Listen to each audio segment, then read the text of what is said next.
All right, so we're back. Today's a dunk day and I'm feeling great. But 2 weeks ago, I started the session and I was warming up and my knee was feeling pretty bad that day. A lot of times it goes away if I just finish the warm up, but this time I go up for the first real jump and I just immediately felt it. It felt worse than it has in years, but the next week I had another 90-minute dunk session on concrete, completely pain free. Now, if you do this too, I'm sure you dealt with the same thing. So here's what I did to go from unbearable pain to completely pain-free in just a week. Now, before I tell you, I just need to mention that this is not medical advice. This is what worked for me and tons of other people, and what I wish I knew 10 years ago that would have saved me tons on trainers and physical therapists. So with that disclaimer out of the way, I want to specify that what I'm referring to is jumper's knee or patellar tendinopathy. Now, there are other things that cause knee pain, but I'm just referring to jumper's knee right now.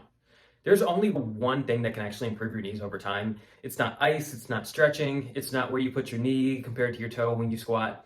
None of that. It's load management. Now, load management is just understanding how much load your tendons can take over a certain amount of time and doing your sport in that range. So from there, it's really simple math of how to take out load or how to add the ability to handle more load. So the week before my knee pain was at its worst, I was at the dunk camp and I knew I'd be jumping way more than I usually do, and I did. Most of that time was on the Vertec, and the Vertec is funny because you're so focused on how high up you can go that a lot of times you forget that you actually have to come down. And so you'll see a lot of guys bail on their landings and they might fall. And if you look at my landings, they're just different than how I normally come down from dunks. So I got knee pain because I gave my tendon more load than it could manage over that week.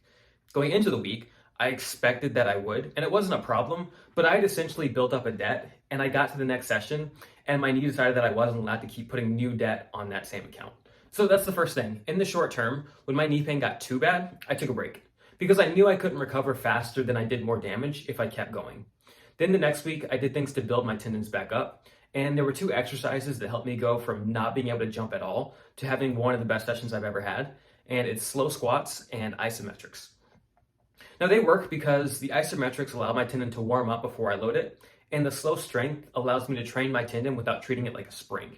So the faster the squat, the more force the tendon has to handle. So this way I can strengthen it without stressing it. Those two need to be done in conjunction with load management. So in my case, I didn't try to dunk every day, then use slow strength and isos as a band-aid. Since I load manage, my knee pain week to week is either non-existent or pretty minimal. So when I do have a flare-up, I can shed the pain pretty quickly. Now, the way I did it was every workout I started with knee isos. I did 4 sets of 45 on each knee. That helped my tendon become warm and more compliant and ready for the workout. Then from there, I do a full warm up and do 4 sets of 6 slow squats.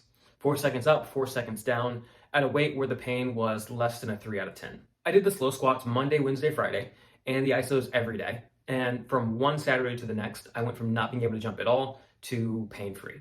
Just be careful because the timeline on how long it takes you to feel better will be different depending on how bad your knee pain is right now.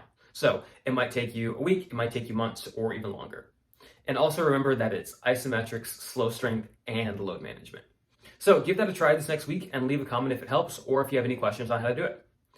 But from the title, you might have guessed that this time next year, my goal is to touch 11 feet. This year I touched 10.9.5, so it's definitely a stretch goal, but I feel like I'm finally getting everything right. So I think my progress should keep going.